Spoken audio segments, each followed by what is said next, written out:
Do we have any, should we break or do you have Okay. a subject you'd like to discuss? I do. Oh, I don't know how contentious it will be. all right. But you and I and you, One quick pause. Okay, I'm just going to focus on the painting because I don't want to be in the shot, but I just want to make a quick microphone adjustment. okay. Keep talking. Okay, Yeah, we're good. all right. You know, you're in a creative business. I've been, you know, I've tried to be creative as a writer. What is your field? I'm a model.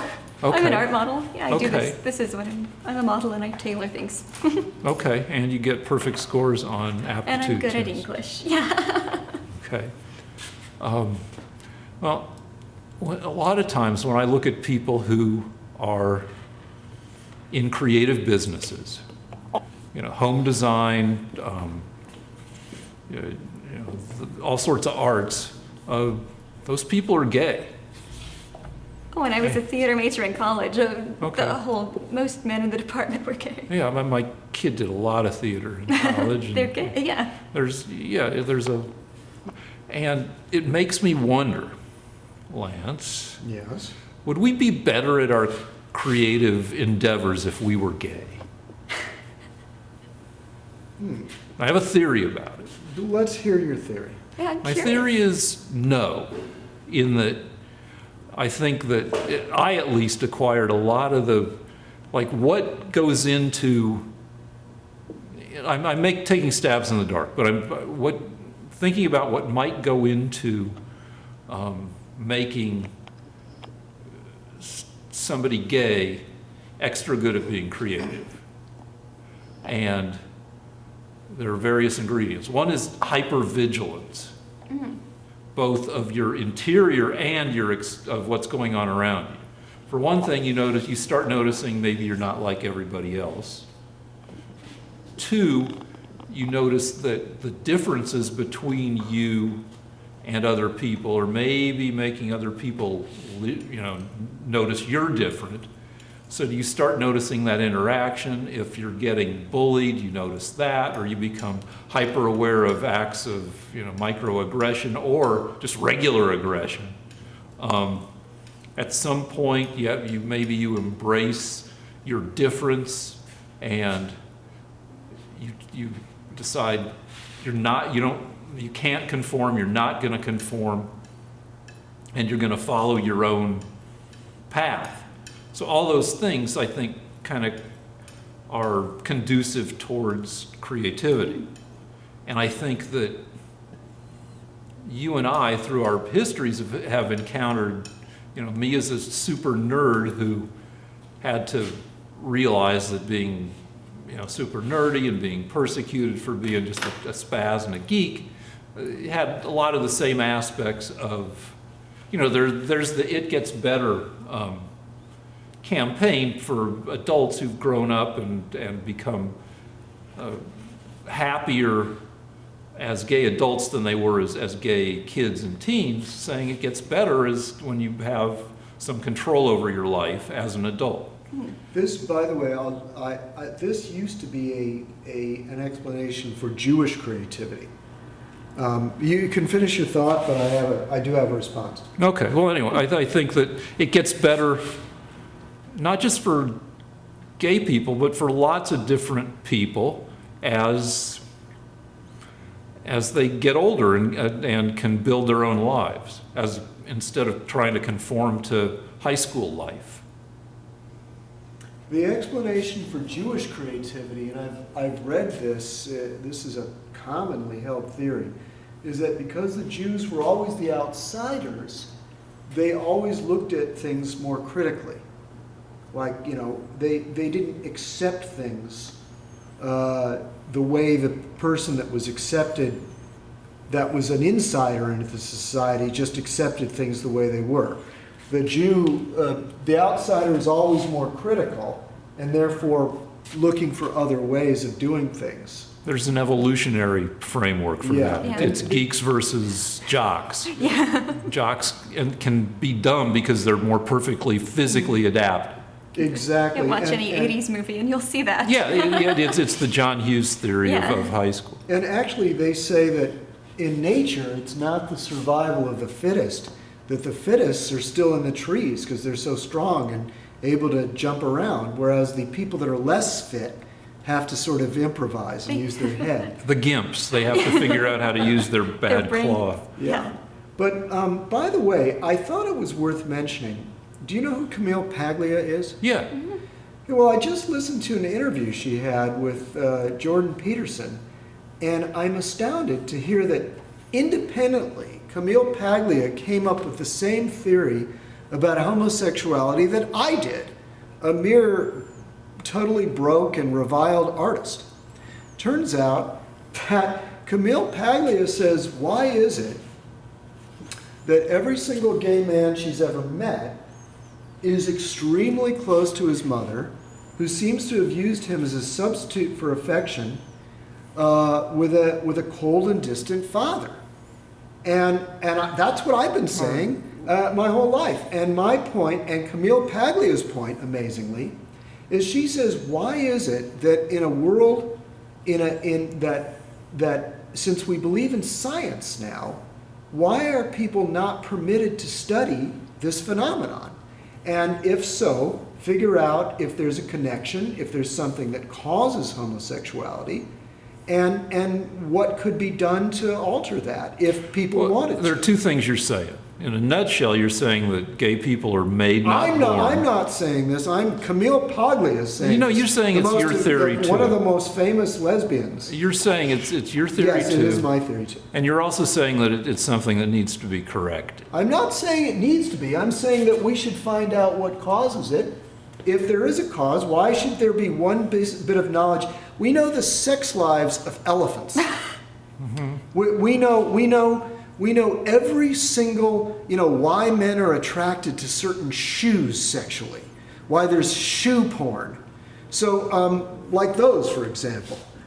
So my point is, why is it that we can't study homosexuality and find out what causes it? Well, I got a couple things. All right. One is, if you're going to study something like that, now that we have the ability to find genotypes, Yes. let's, you're talking about a soft science study, a sociological study. We could do that, but let's also do the genetic study and really see what the genetic basis might We be. could. You could do And both. I'm sure Yeah, why not do both? that's being done. No, it isn't, because Democrats don't believe in science. Bullshit. Somebody is studying the genetic basis of sexual orientation. Well, but they're not studying the psychological basis because it's politically incorrect. Well, I know we had some of this talk. It was the American Psychiatric whoever organization. APA. Declared that homosexuality was not a what do they call A disorder. it? A disorder. Yeah. Which, I mean, and when they did that, they stopped all research. All psychiatric research stopped right there. I doubt that. Well, my point is this. Maybe the number of studies dropped, but somebody's still poking at that stuff. I don't think so. I think if you tried to get a grant to study what the psychological causes of homosexuality are, you would not get one penny.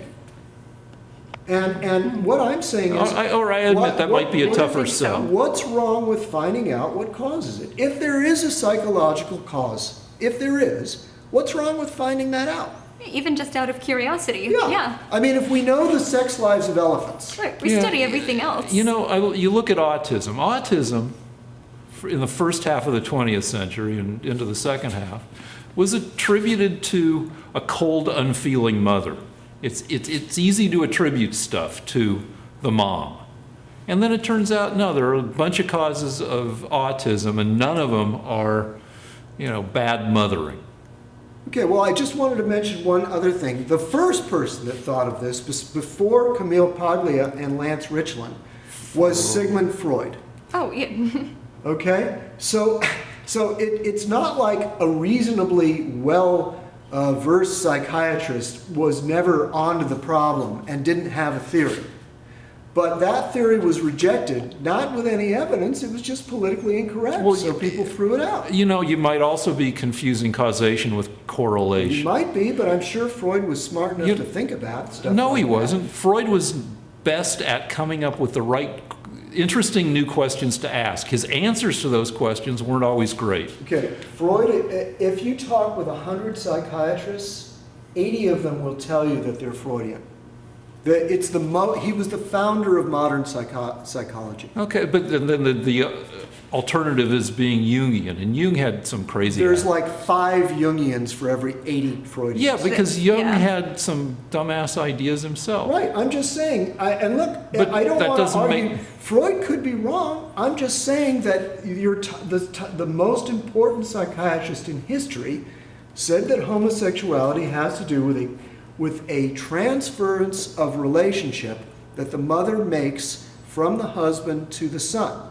And I'm just going to ask everyone in the audience, anybody watching this, of our millions and millions of followers, how many of you that know a homosexual man have noticed that he has a very, very close relationship with his mother and a very kind of distant relationship with his Yeah, father? but think of what you're saying. Or had one when he was under 5 years old. I was just in Albuquerque because my dad fell down and needed rehab. Albuquerque, and I was in Boulder, but mostly because Albuquerque is a pretty redneck town where men are men and women are women, even now. And say a kid is gay in a family where the man is manly and the mom is motherly. Well, if that kid is born gay and has certain characteristics that are often associated with being gay, you can have that same dynamic not being caused by the mom's or the dad's behavior, but How would the dad know that the child under 5 years old might be gay and is disappointed in him? when I was 5, I went to my cousin's birthday party, and one of the activities was sewing. Pause right there. Pause right there. Okay. Rolling. Continue. You know, I'd never sewn before, and I loved it. I sewed a potholder for my mom at 5, and it was fun making a thing. I made a thing. I made a potholder. I would be proud of, yeah. My stepdad saw my handiwork, and he got super pissed. He was like, "Nope, no son of mine is gonna sew." That's funny because tailor was a traditionally male job way back. Yeah, and true. Plus he owned a dress store. He employed a seamstress. It's like he was in the sewing business. But a kid who might grow up to be gay might have some characteristics that are associated with traditionally with gayness, and that can set off the whole dynamic of the pissed off dad and the kid running to mom and mom embracing the kid. Also, I mean, this is no evidence of anything except that my parents got divorced when I was 0 years old. The divorce started when my mom was still pregnant, and for 2 years after I was born, the dad was so absent that he wasn't in the house, and it was just me and my mom and my grandparents, and you know, that didn't turn me gay. And do you think it's just a coincidence that you're the only man I've ever met over 40 that has magnificent abs, Well, that isn't gay, we know. or claims not to be? Look at these abs. Are these the abs of a heterosexual man in his 50s? We know. Look, show him your abs. But we've talked Flex for the about camera. what has caused this. No, I don't think it was a mere dietary change. It's several things. That's It's something OCD. else. I went to the gym today 5 times. I went to 5 different gyms. I did 197 sets. 58 sets of those were for abs. All right, so you're a little bit narcissistic. I have OCD too, What can I say? Okay, good. I also have OCD. Nice. I mean, not nice for you, but nice to meet a fellow. All right, but My dad with OCD carries around 40 pens in his breast You pocket. take some pride in your appearance, Also, right? Well, plus, we know this because I've said it a million times. Starting on November 9th, I just started shitting uncontrollably because your guy, Trump, won the election. And I freaked out, I got irritable bowel, and I dropped all this weight because I was just running to the bathroom all the time. Every time, you know, he appointed like Betsy DeVos, head of the Department of Education. It's like, Chelsea, Betsy DeVos is Chelsea, your laxative. Chelsea, how do you feel about all this? Do you have something to add to this? Oh, about the homosexuality being a nature versus nurture. Yeah, how about I just that? think that would be an interesting study. I mean, we study every fucking thing, you know. We study like, yeah, why are people autistic? Like, what do aluminum cans make children autistic? I've seen bizarre things like that. So if we're going to study Yeah. that, why not? Just I mean, out so of much of that curiosity. stuff gets debunked, like the aluminum does. causing Alzheimer's We and. still have to study. I And, think and it's wait, worth I'm gonna studying. go, I'm gonna go one step further, Rick. And now, at this point, it's a good thing I'm not running for president, because I would be castigated. But I think if you find out what causes homosexuality, as a parent, you may then have a choice on how you raise your child. Well, You may say, you know what, I want grandkids.